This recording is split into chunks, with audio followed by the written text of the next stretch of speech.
Hey everyone, I'm TJB Chris. Welcome back to the channel. Thanks for joining me again. Tonight, the VIS saga continues in part 3 of my series Exploring 513, a look at the Memorex VIS. Now last time, I realized at the end of the video that I didn't actually tell you what we were doing next. Well, tonight we're going to take a look at Modular Windows. Before we do that, we're going to talk a little bit about the basic architecture of the VIS and how it differs from that of a regular PC. We're going to mostly focus on the differences with Modular Windows this evening. We're going to do some demonstrations of Modular Windows, both on my Development 4833, as well as on the VIS, and then we're going to come back and take a look at some of the sample source code that comes with the Modular Windows SDK. And in between, we're going to take a look at a little bit of the documentation and get ourselves familiar with what Modular Windows is and what it looks like.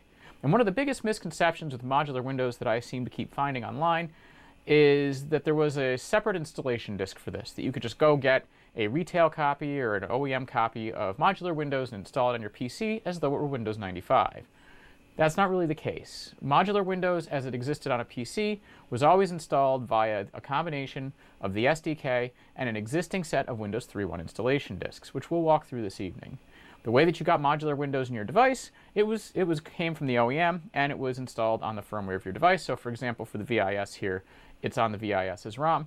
Microsoft provided that to Tandy, and then Tandy got that loaded in with the rest of their ROM code. So with all that in mind, let's take a look at the basic architecture of the VIS, and we're going to go over this pretty quickly. It has your basic PC architecture from a hardware standpoint, sans the ISA bus. So you have your x86 processor, in this case a 286. You have the standard IBM BIOS style implementation with the ROM BIOS. In fact, it's IBM BIOS compatible-ish. We'll talk about that.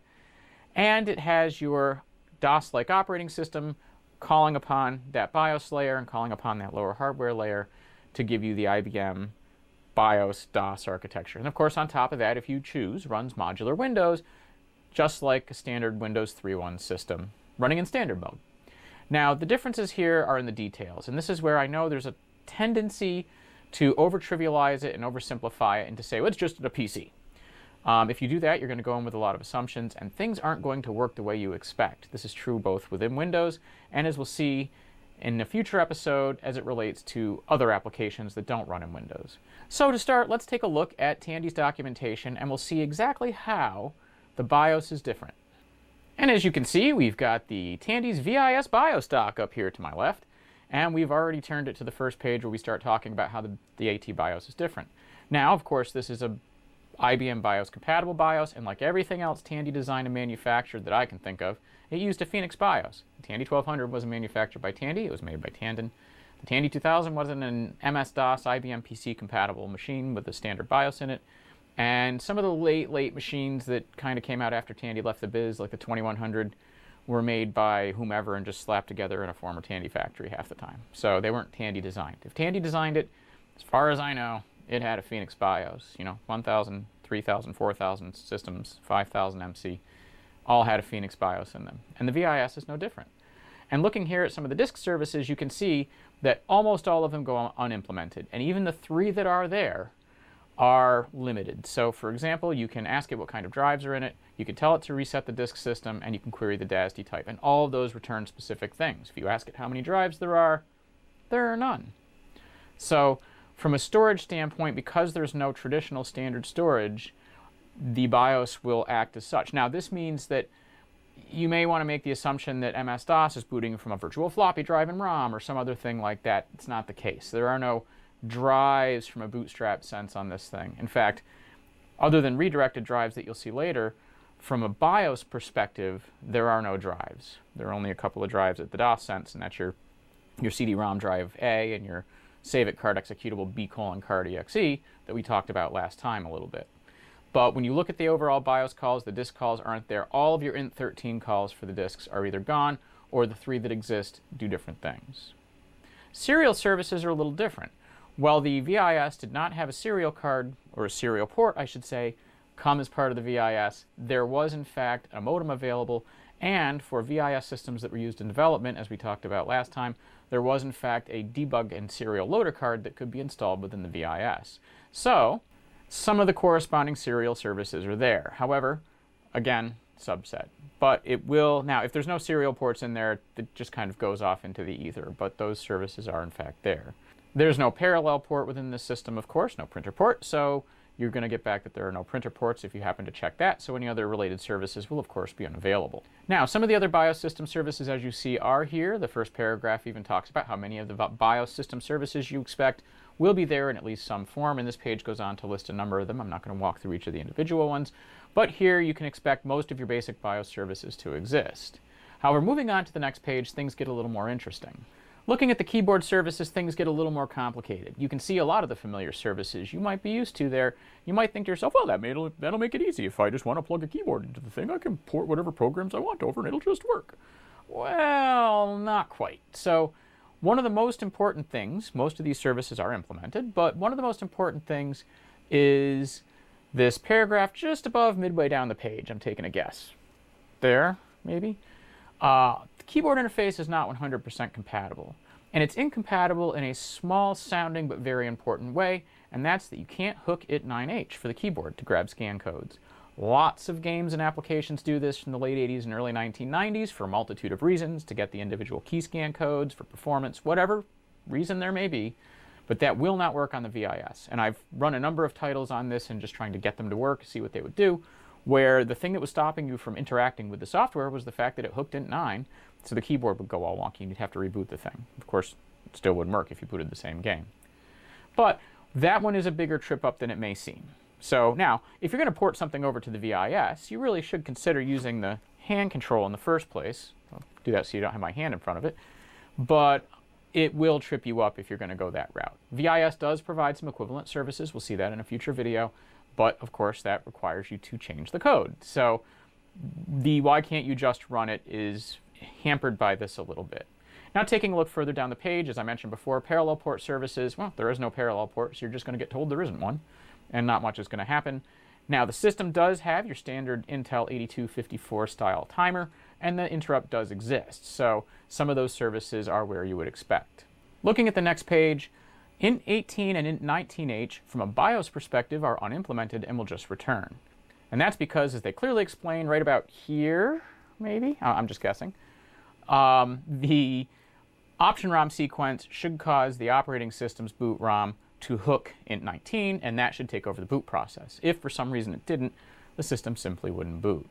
Beyond that, there are some miscellaneous services provided, as noted on the page, and then we dump into video modes. Now, video modes and the specifics there, I'll get into a little bit here, but we're really going to save the deep dive for that for a later video.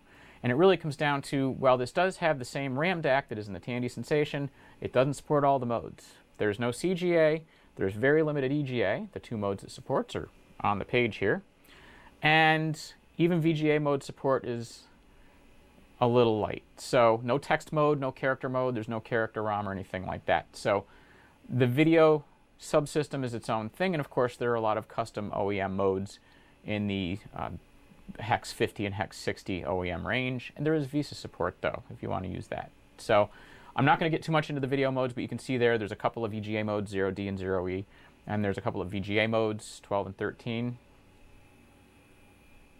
Yep, 12 and 13, got that right. Going from memory here, folks. And there's some eccentricities with palettes between VGA and EGA that we'll get to in a future video. But know that there is some substantial video difference that will affect your ability to port applications, and we'll cover that more. Now, it is worth mentioning that the VIS does have some hardware-specific options like fill and some other bits that are accessible via int10 calls, just like your standard video calls. And these provide some hardware acceleration and other things that are unique to the VIS, even in the standard modes. So this doc definitely covers that. I would definitely recommend reading visbios.doc. We'll talk a little more about that as we're walking through the video here.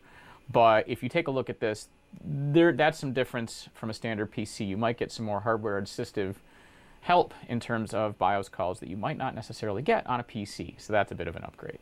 And looking at the bottom of page 9, the VIS does add additional support for VIS-specific hardware. So that includes things like multimedia, the aforementioned hand control, and other things that we'll talk about in subsequent videos. A lot of these are more specific to DOS applications than modular Windows.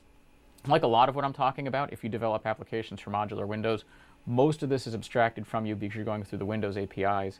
So a lot of this is more DOS specific, and that's why we're really going to focus on it on our next video where we talk about DOS and application development from the DOS standpoint, and we'll really get down into some of the differences that kind of cover DOS application development on the VIS. But the VIS does have system services available to allow you to access some of its hardware without specific drivers, just through your standard BIOS ISRs via Int15. So where does that leave us with modular Windows? We've been talking a little bit more about the VIS and some of the differences the platform has, and we've walked through some of the BIOS and other differences at a high level. But where does that leave us with modular Windows? What does a DOS and Windows platform look like running on top of this limited DOS, limited BIOS interface? Well, it turns out that, of course, to be able to develop applications for modular Windows, you've got to be able to run it on your PC. And the modular Windows documentation provides not only a great reference for the VIS via the programmer's reference guide, but it also provides an excellent getting started guide which teaches you how to set up modular Windows on your PC. So let's do that. Let's walk through the getting started guide and set up a copy of modular Windows on my 4833 LXT. All right, we're all booted up. The 4833 is sitting here in my already installed copy of Development Windows 3.1 for my compilers and such. And I've got the modular Windows Getting Started manual right above my head here. So let's take a look. And of course, if I jump ahead a few pages to the table of contents, you can see that after a brief introduction, the very first section where anything gets done is installing modular Windows. So I'm going to leave the first section to you. There's a whole section in there about which libraries and executables are redistributable, which are not, what it's like to work with modular Windows, all your basic stuff. If you want to read this, you can find this documentation on archive.org or on Tandy Showcase's site, tandyvis.com, link in the description. So, with that all said, let's go right to the installation and get cracking. And the first thing we come upon is our hardware requirements, and as you'll see, they very much mirror Windows 3.1 with a little extra oomph on the side to make sure you can handle the modular Windows SDK. So you need a PC with a 386 compatible processor, a 386SX will work, 4 megs of RAM, 20 megs of hard disk space. Now that doesn't include the SDK itself or your compilers or anything else like that. That's just modular Windows, friends. You'll need a CD-ROM drive, of course, and it has to be MMPC compliant. You're going to need a soundboard with a multimedia standard in there and a VGA display. A hand control that's compatible with modular Windows is a preference, but the keyboard or mouse will work. I mean, if you had the Unobtainium developer card, you could actually use this, but you're not going to be able to do that now. So let's see, what do we do first to install this? So to get started, of course, we have to install a parallel copy of Windows 3.1 that will be used by the SDK installer and modified to turn it into modular Windows. So to accomplish that feat, I have two things here. I have a copy of Windows 3.1 on original floppy disks, and all but one of these disks is actually, just through the CD-ROM, a Windows 3.1 actual disk. Now I have to get that disk back. Oh goody, this will be fun.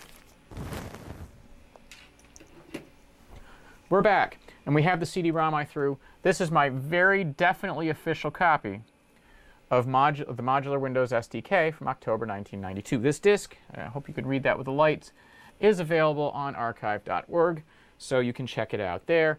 Definitely need a copy of this, and of course I've got my Windows 3.1 floppies. All right, so let's do this. Let's exit Windows.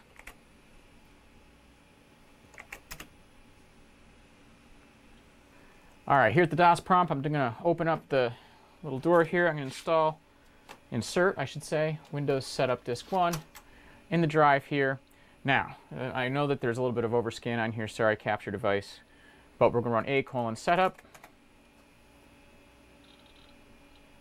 And here we are, ready to set up Windows. So we're going to press Enter to set up Windows now. Now, the documentation tells us we need to hit C for custom setup.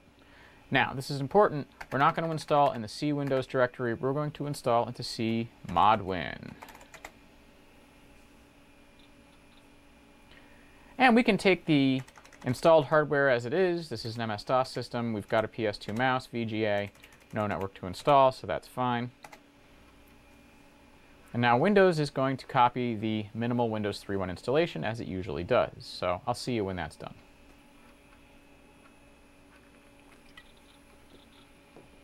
All right, here we go. We're about to start Windows. It did that right as I was drinking from a can of seltzer. And so I am TJB Chris. This is the Charles, E Tandy, TRS80 Emporium.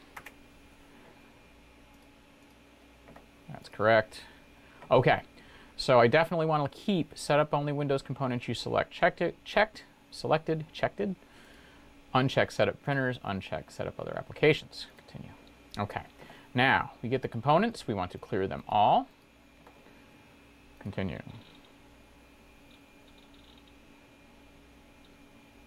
No 32-bit disk access. I hit no change. That was dumb. I clicked the wrong button. Now I get a 64 meg swap file. That's good. Well, we'll fix it. Lessons in paying attention, my friends. Okay, so these files are going to copy. It's going to ask for, I think, only 2 of the remaining 3 disks. And then once it gets done with setup, I'll see you with the next prompt. And it looks like we're wrapping up here. Okay, now this is important as well. As the documentation notes, we do not want this to make the modifications to the various startup files. So let me make the modifications later. Don't save. Let me get one accessory right. I'm going to skip the tutorial, thank you. And now, of course, Windows 3.1 is now set up.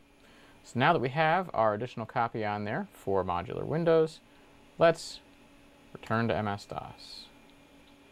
Now what I don't know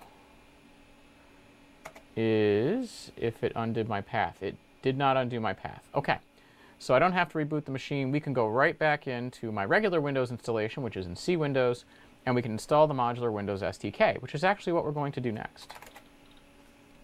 So while that's coming, I'm going to take my floppy disk out of the drive, and I'm going to install my official CD-ROM. And with the CD inserted, we're going to run the setup program from the CD-ROM. So this should be, we'll just browse and make sure, it should be drive D. And we're waiting for the drive to spin up, and there it is, setup.exe. So this I'll let run through, see the Modular Windows SDK install. I figured you didn't need to see yet another Windows 3.1 install. There's billions of them on YouTube. We're going to continue. Now, it wants to know the path for modular Windows, which is, in fact, in ModWin. Be careful not to type C Windows there. Overwrite your Windows system files. And in fact, it even notes, if you install into your normal Windows directory, you must copy GDI and user files and change system I and I each time you switch between Windows and modular Windows. With separate directories, you only need to change your path variable, which is true. In fact, I've already pre-made some batch files that allow me to swap the paths around, so I don't have to go playing with the variables myself. Okay, so we want the system files, include files, libraries, help files, sample code, debugging utilities, OEM specific. Gravis, I don't need it, but I'll leave it. So we need about 2.5 megs. We've got 58 free. Okay, this is where we want to create a directory for runtime files, and we're just going to accept the existing directory, mwdist, and the files will copy. And there's not all that much of them. I like the one titled their generic sample application, because there is one. Doesn't take much to copy these files. There's not a whole lot to this.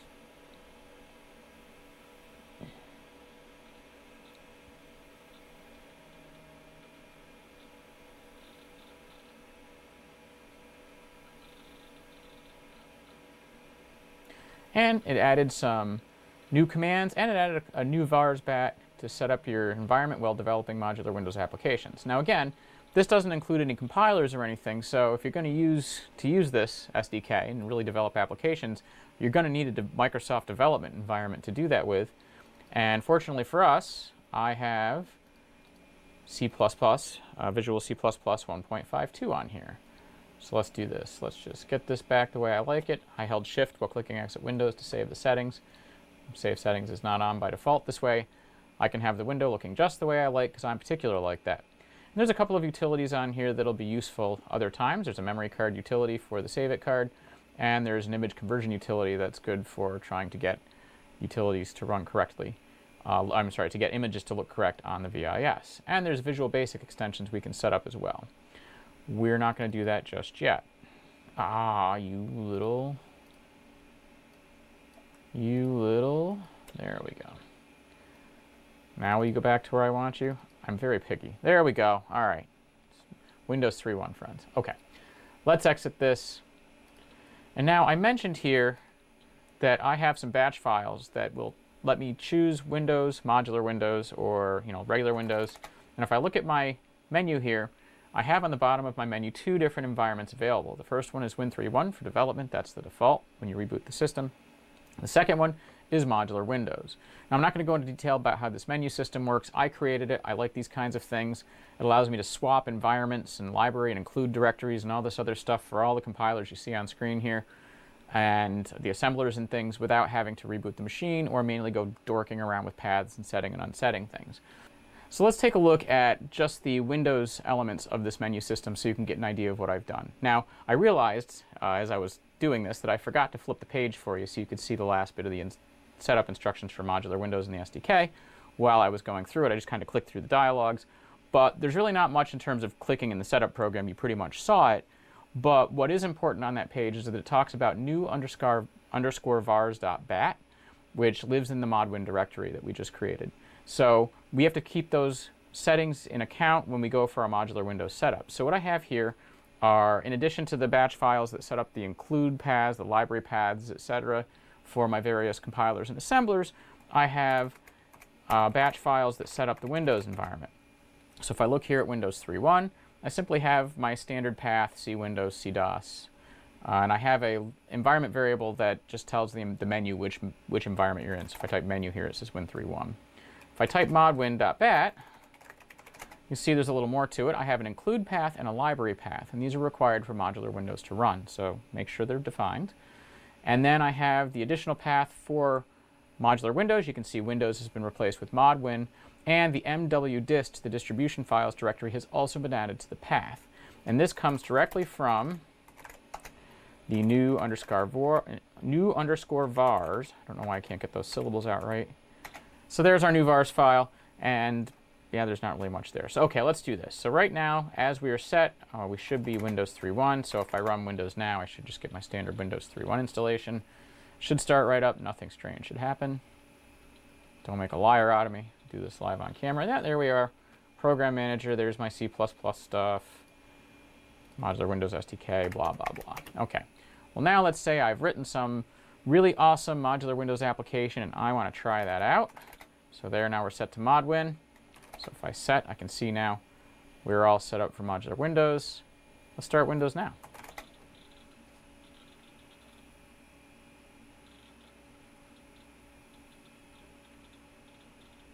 Now Windows looks a whole lot different, doesn't it? So what you're seeing here is WinShell running on the modified Modular Windows libraries for TV user interfaces. There's a DLL in MWDist called tvui.dll that replaces a lot of the existing common controls that you're used to with those that are more compatible with viewing on a television. So they're bigger, they're bulkier, the definitions for the borders and things are bigger, things like that.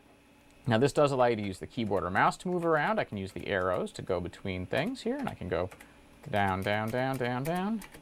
And I can also go up here to commands, and I can type if I want to go to a different directory here.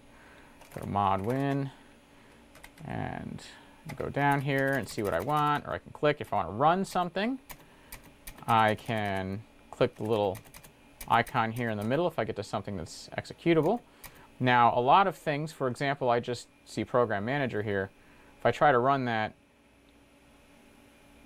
it's going to be very unhappy. And that's because Modular Windows does not have support for the controls necessary to run standard Windows 3.1 applications. So now we are stuck in nowhere. In fact, I probably can't even get it back, and I'm going to have to reboot. So we're just going to go ahead and do that. So let's bring up the Modular Windows manual and take a look at some of what isn't supported, and we'll get back into the Windows shell. All right, we're booted back up here. Let's get back to Modular Windows. And I flipped this over to a page in the Programmer's Reference Guide that talks about some of the major differences in Windows 3.1. Of course, this isn't all the differences here. There's quite a bit as you go through the manuals, but this will give you an idea of why Program Manager crashed. I mean, if you look at what's not there, menus aren't supported. There's no menu bars, no menus, none of that. And you kind of get that from looking at this Modular Windows application and some of the other ones you'll see later. Additionally, your minimize, maximize, all that window resizing stuff, a lot of the different scroll controls and window styles are just not supported. So you don't have all the various different window styles, modals, and like available to you. Combo box and other things like that aren't there. The MDI interface isn't there. So there's really a whole lot of things that are not going to be available to you. And of course, Common Dialog, CommDLG, is not going to be there, so you're not going to have your open-close boxes that you're used to. And in fact, the common user interface controls for this are handled by a different DLL than they are on Windows 3.1. They're handled by tvui.dll, which clearly, if you look at the screen, you can see it's really designed for a lower resolution screen, maybe with less definition. For example, your standard crappy home television set. So you've got larger borders, a bigger, blockier interface, things like that. I can use the mouse on here. The hand control on the VIS we'll see will work too. And that's why Program Manager blew up. Modular Windows is really designed for a system without accessible drives. So for example, if I try and get the keyboard back here and type d:/, nothing happens. It does not let me choose drive letters. It doesn't do anything. It really leaves me, this is the root directory of whatever the default drive was when I started Modular Windows. Now if I go into this directory here, this is Modular Windows. And here in Modular Windows, if I look around here, I can see we've got some includes, libraries, ROM utils. We've got some sample applications. This is the source code. This isn't the binary, so you'll have to compile these if you want to run them here. But we'll take a look at them over in the VIS in a minute here, so no need to do it here. And in the OEM directory, there's only one OEM, and it's VIS. Let's go take a look. And now we can see we have a couple of different applications here. Let me see if I can get MCMAN, the memory card manager, to run. And of course, it says there's no cartridge in the slot. It doesn't exactly render correctly, but this video isn't exactly VIS. But it does show that there's no cartridge in the slot, and that's because there's no cartridge slot. And you can see we've got most of the buttons grayed out because there's no cartridge, but I can't exit the application. And if I want to go around faster, I can type where I want to go. I can say samples. Is that sample? Yep. And then we've got a generic sample. There's Reversi, a Slideshow, toolbar, WinShell itself. The source code's on here. Take a look at that in a little bit. But there's not a lot we're going to be able to do here because we don't have a lot of TV applications and I haven't written anything yet. So why don't we take this over to the VIS and take a look at what WinShell looks like there. And it turns out I don't have to compile WinShell on my 4833 to run it over on the VIS. Instead, all I have to do is insert the Modular Windows SDK disk, which is currently in my CD-ROM drive, over into the VIS. Let's do that. All right, put this in the VIS here. Now, I have a keyboard connected. I have a PS2 keyboard here, this Dell Quiet Key. I also have the hand control, should I like. And this will start, this is the Modular Windows SDK disk that we just installed Modular Windows from on my 4833. And the VIS will, in fact, boot it up. Now you can see I have on the screen above me, or on the page above me, I have the Modular Windows MCMAN utility ready there. And as you can see already, the interface looks a whole lot better on the TV than it does on my PC's VGA display. Of course, this is a standard VGA card, and so it's standard VGA driver, so it would look better if I was actually using the correct card, probably the VIS development card and its driver, versus this standard VGA driver. It's kind of part of why it didn't look so great. And you can see here already, it starts me with the two sample applications I talked about. So, of course, this looks and works exactly like it did before. It's the same application. But you can see it actually renders much better on a television screen here. And I can go up a level. And we've got cool demo. That's where all the cool demos are. And I've got a bunch of other bits here. Now, actually, let's take a look and see if we can find MCMAN. Or is that in my OEM? Yes, it is. And it's in VIS. And I'm doing this because I'll use the hand control here because same thing. I can move between arrow up and down. I could go up to the top here and just type them in if I want. But if you're using a hand control and you don't have a keyboard attached, this is how you're doing it. The A button, which is the top right here, selects, pushes the button, and then I can go down. Now you can't just click on the thing. I have to go to the middle action thing to execute MCMAN, and that will replace WinShell with MCMAN. And as you can see here, this is the MCMAN utility. And of course, it looks a lot different, takes up the entire screen in this case. And I've even got a TJB Chris test file from some testing I was doing with the Microsoft Save It libraries in the past. We'll talk about that in a future video. I've been playing Space Nuts, as you know, and I did, in fact, as you know, use the CD player and store information about Herb Alpert, though I spelled his name wrong, because why not? And you can see here I got a little fuel gauge at the bottom. That didn't render properly on the other machine, but that may very well just be a function of the video driver.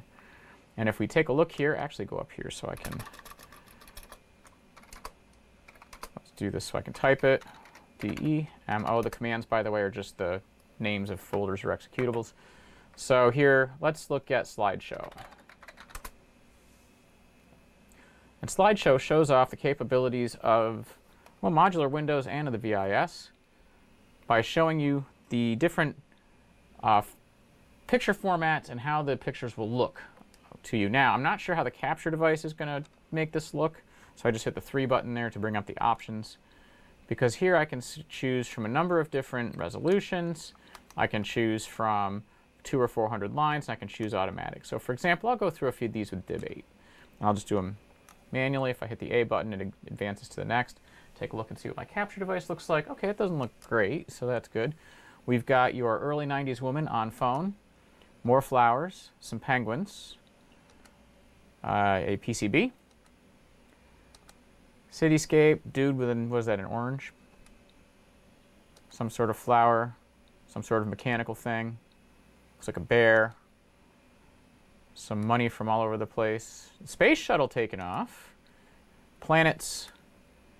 A tree with a sunrise or sunset. And we're back to the beginning. Woohoo. Okay, so we'll push button 3 here. And let's go to the options. Let's flip up to YUV16, 200 lines, and see what those look like. And now, I want to see how the capture works. It does look better. I don't know that it looks as better as it does on my set. One of the hard parts is a lot of these different formats and a lot of the different conversions that are done on these files help fix some of the rendering issues that happen because of the quirks of NTSC.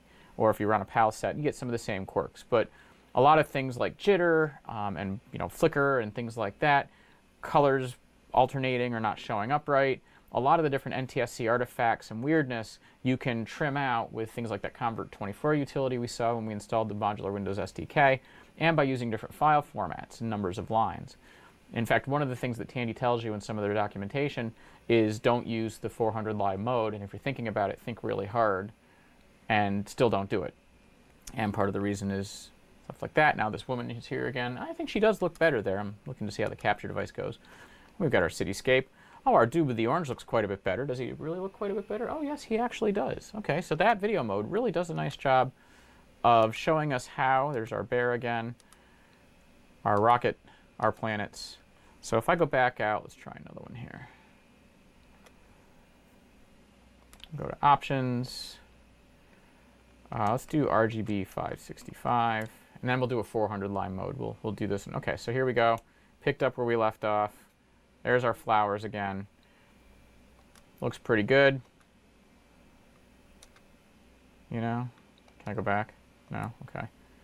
Penguins, blah, blah, blah, blah, blah. Okay, so let's do this. Let's find one of these images. Let's find Orange Man. Let's go back and set this to 400 lines.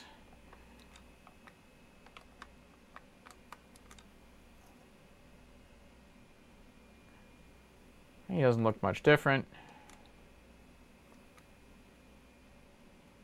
I'm pushing buttons. Did we die? We may have crashed the Slideshow program. This does happen. I set it up once to run Slideshow while I was poking around with something, and it ran for about 10 minutes and it just blew up. Well, fortunately, the old 3-finger salute works on the VIS. So if you have a keyboard attached, you can Control-Alt-Delete. That's a little fun fact for you. I'll see if I can get another one of those images to load. We'll try one of the VIS V400 modes, but we'll wait for Modular Windows to come back up.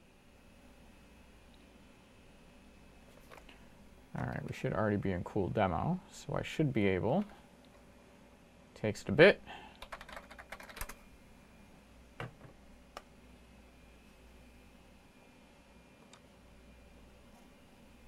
Okay, so let's go back down here.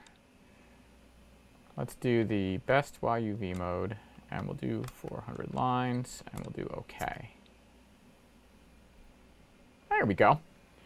So that's now 400 lines. And how are we looking over here on the render? Not too bad. But overall, the VIS actually does produce, even and especially on a CRT, some pretty impressive image results, actually. For the DAC that's in this really does have some really good capabilities to it, and it does handle some of the quirks of NTSC very well. So it's hard to show on the capture device, and I can't even put a camera on this. The camera will null it out, even if I lock it with the sync rate of the television. Believe me, I've tried. Now this one does have a little bit of, you probably won't see it in the, you won't see it in the capture image, but there's a little bit of dancing, kind of a flicker that's going on for the windows there on this one. And 400 line mode will do that. I wonder if I can get back to that and then switch it to 200 and see if it still flickers. Let's do that. You're not going to be able to see it, but now we're going to do it for my own sheer morbid curiosity. Okay, we're back to the beginning. Please don't crash. If it crashes, we're not going to do it. Okay, what do we got? Okay, hello Susan. I don't know her name, but she just feels, she's like, oh, hi Susan, how's it going? There's my flickery city. Okay. I went by it. Screw it. I was going to go by, I pushed the button one too many times. Okay, well, whatever. And we have a Reversi game in here. Let's run that. Oh, you got to go down to the little executably thing. I just hit enter on there like a chump, like I could do that. And there we go. It's a very simple game. You pick where you want to go. You only move to a space where the cursor is across. Yeah, I know. Let's do that. Now, interestingly, let me do that again. You're not going to do that again, huh? Yeah, damn. Interestingly, there's no menu, but there is a title bar, and that was a standard Windows 3.1 dialog. So it's kind of interesting to see. I'm just kind of doing this just to lose at it so you can see what actually happens here. But that's essentially still supported. So you do see some familiar Windows 3.1 controls. It even had, let's see here, if I hit the 3 key. The 3 key, by the way, on this will bring up the menu. It's the equivalent to F7 on the PC, which I realized just now I didn't show you. Over on the 4833, well, it's still running. Let's go there. Over on the 4833 here, if I hit F7, I get the menu just like I got in Reversi over here. So that's the equivalent of button 3 on the hand control. So I don't know why I just realized I didn't show you that, but yeah, there's some settings in there, MCI settings for the mixer and things like that. Or for sending commands, I should say. Okay, now can I get back out? I think F7 will get me out. Yep, config. And I can choose some settings for that, and I can exit Windows. There we go. Okay, let's go back to the VIS. Back at the VIS, and again with my 3 key, there's an easy and a hard. I can do a hint. It'll tell me to put 1 there, but I have to push 3 to get back out of it. I can go there. The game's telling me how to lose at it. Actually, I can probably go here if I want, but you get the idea. It's a standard Reversi game. And actually not too bad.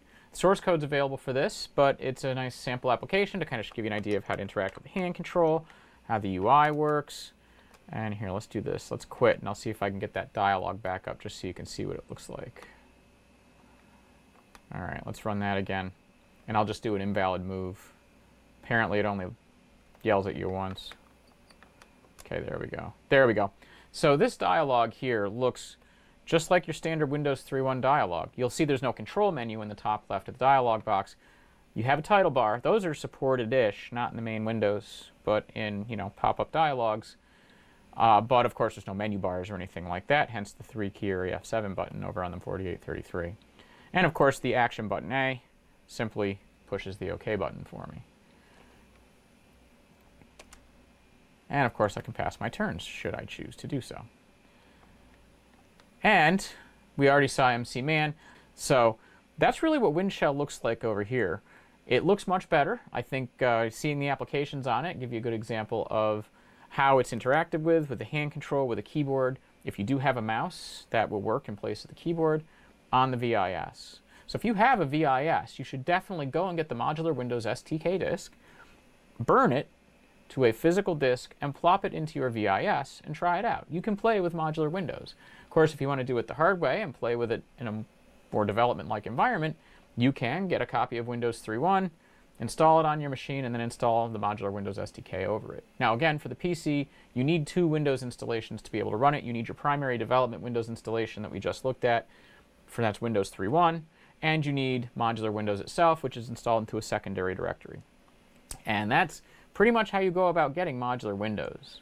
So I think the last thing we want to do tonight is let's take a look at some of the source codes that we see on the disk. We'll take a look at some of the calls and just kind of take a look at what these applications, some of the sample code looks like. Back over at the 4833, I've got the programmer's guide here. This is part of the Getting Started guide up for you. And I like this little bit in the beginning that tells you about how the process of developing for Modular Windows is easy if you're used to Windows 3.1. I guess that's true. There's enough similarities in there that if you're already used to developing for Windows 3.1, you should be able to move over to Modular Windows fairly easily. And again, that's part of what Tandy was going for when they made the VIS. They were expecting that it would be easier to take your PC, DOS, and Windows applications and port them to the VIS, even if it's a little different than it would be to take it to something like a CDI or something else like that. So let's take a look at, we'll open Visual C++ here. And I'm going to go do a quick look here. Just make sure we don't have anything open. We don't now. And let's see what else we have here. I'm not going to look at Slideshow. WinShell. Let's take a look at WinShell real quick. And there's a helper, and there's WinShell application. Now, the funny thing is you have royalty-free right to use, modify, and reproduce and distribute the sample files in any way you wish. So there's a couple of things that are included here, the multimedia system header files. Of course, we've got the Modular Windows API, the TV UI, we've got the hand control, and the toolbar headers. So those are really the things we're going to be using. Now, for VIS only, of course, we get the mixer and security files.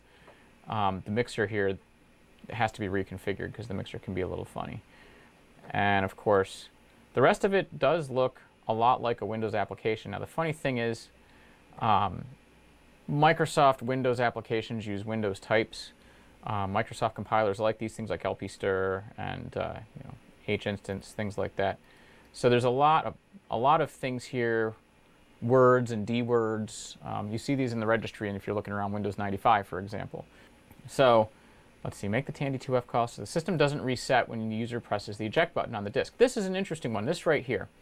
So one of the things you'll notice is that when normally, and you've seen me do it, if I eject a disk, the VIS reboots. Well, let's flip over to the VIS, and based on this code, I should be able to eject the disk without Modular Windows restarting. Let's see.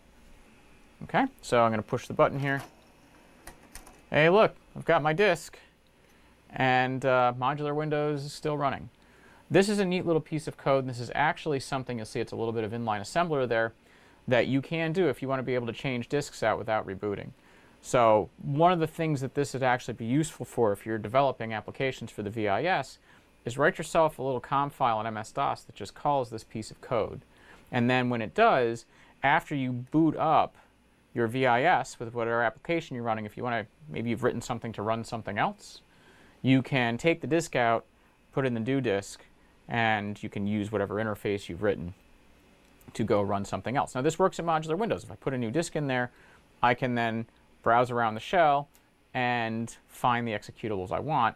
Most of Modular Windows lives in ROM, so the libraries and all the DLLs and things that Windows needs to run are in ROM, so you won't need them on the disk. But if you run an application or are running an application that relies on DLLs on your disk, then you're going to run into some problems. So it's not without its issues. Now back to the 4833, looking down at some of this code, we can see here we've got the class registration for the main window. So this is some of your standard Windows boilerplate. Going down a little further here, we can see we create the shell window, we show the window. And then this brings up an interesting point, actually, in that these tools and this kind of predates the idea of your easier drag and drop user interfaces. It's not to say they didn't exist at all. I'm thinking things like Visual Basic or later versions of any of the Visual Studio products. Borland had a way to draw windows in one application and then reference them in code via other applications or like anything like that. So you're going to run into that, is the point being. You're going to be drawing your windows through code. You're going to be doing it kind of the hard way. And that's not to say you won't find tooling that maybe wouldn't work, but that's going to be a thing.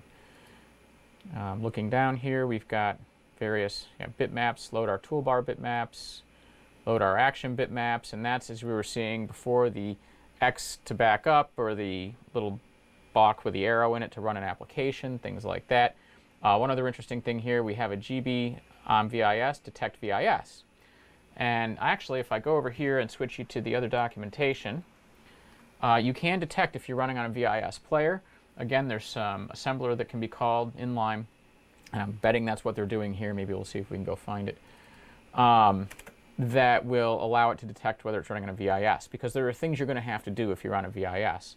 And one of them is, in fact, set up the mixer. So the mixer settings on the VIS, as the Modular Windows documentation alludes to, aren't necessarily ideal for what you might want VIS to do, where you might want the audio levels. So you really need to go set it up. So they have a function here to go do that. Let's actually see if we can find that.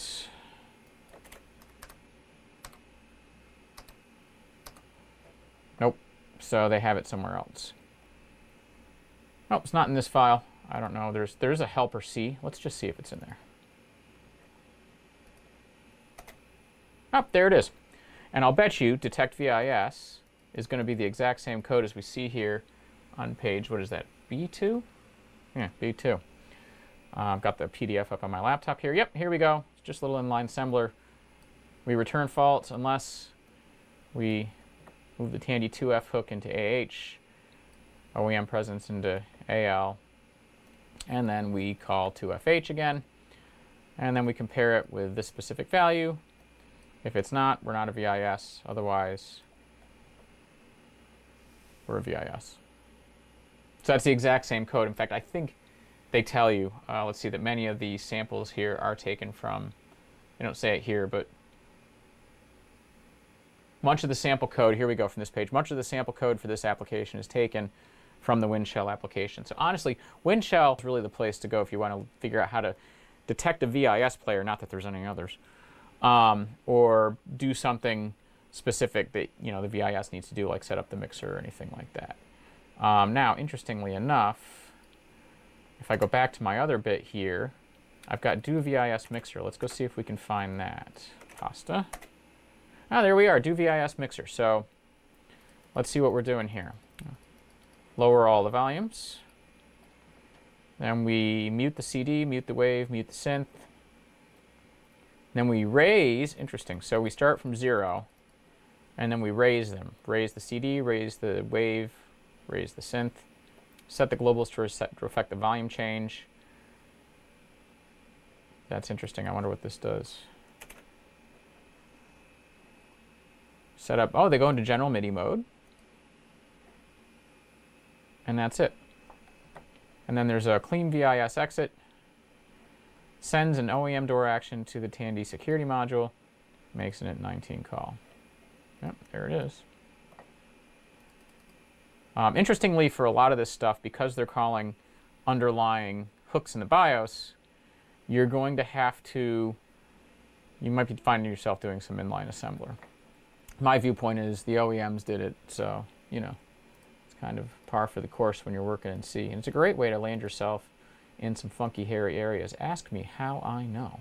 But this is actually a pretty good primer and what you'll need to do to run on the VIS, what you can do to kind of change the VIS's behavior in terms of, not ejecting a disk or setting the mixer up or any of that other kind of stuff that you might want to do when you're running on a VIS. And certainly for the shell application, you might have a Modular Windows application on another disk.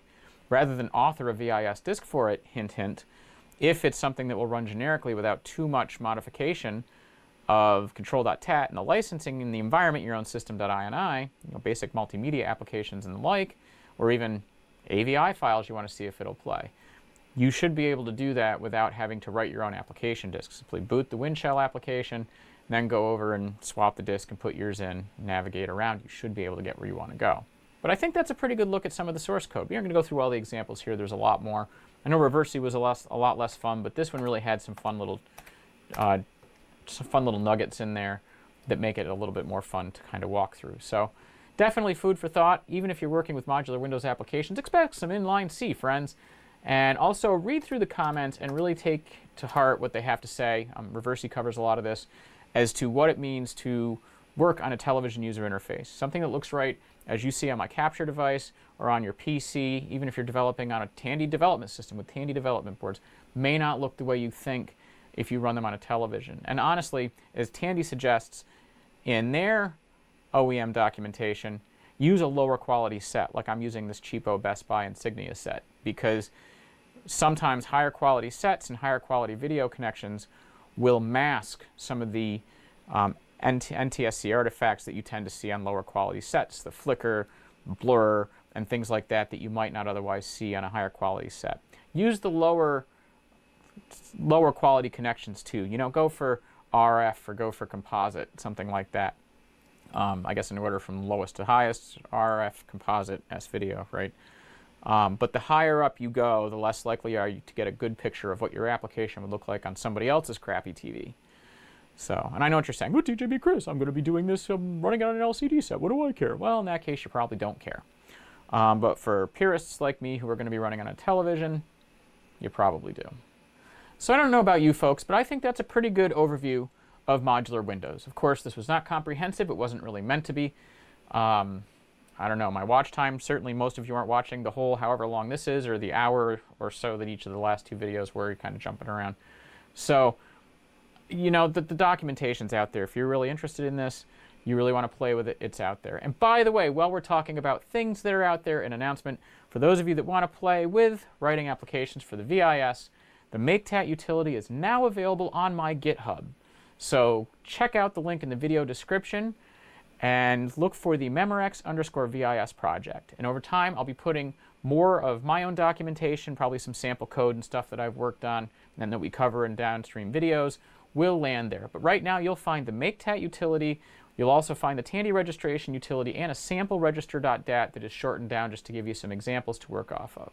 So if you want to write applications for the VIS and run it on real VIS hardware, you now have the capability to start experimenting, see what DOS applications will run, which won't. The answer there is most. And really start poking around. And of course, in subsequent videos, I'm going to continue to dive into the VIS. Next time, we're going to take a look at the DOS subsystem and a lot of the BIOS and DOS calls that are different and some of the stuff that it takes to port basic period correct DOS applications over to the VIS, given its differences from the PC. Also on that archive right now is a copy of visbios.doc from the Modular Windows SDK. I included it there because it was Tandy authored. If you want to find the Modular Windows SDK, check out archive.org. You can find it there. And if you want to see the Modular Windows SDK manuals, they are on archive.org, or you can find them over on Tandy Showcase's website at tandyvis.com. So I think that's going to do it for tonight. That's just a quick cursory look at modular Windows. I'm not going to be diving into modular Windows as an ongoing thing. I don't really care about writing Windows programs, and honestly, other than the changes that modular Windows represents above Windows 3.1, it just becomes a Windows development course, and I don't really care to develop for Windows anyway. I think I can get more power and more flexibility out of the system and have more resource available to me if I work on the DOS side, which is where we'll be going next. So thank you so much for watching. I really appreciate all of your interaction, all of your comments. I hope you're enjoying the series as this goes. I know that this is a very niche thing, but that's what this channel is, and it's really been a lot of fun. So as I said, we'll be talking about MS-DOS next time, and I hope you'll check out the registration utilities around my GitHub, and if you have any inclination to try and experiment with this thing, to look around and see what it's about, I highly encourage you to check out those utilities and to check out the Modular Windows documentation and SDK. So until next time, I'm TJB Chris. Thank you so much for watching. We'll see you next time.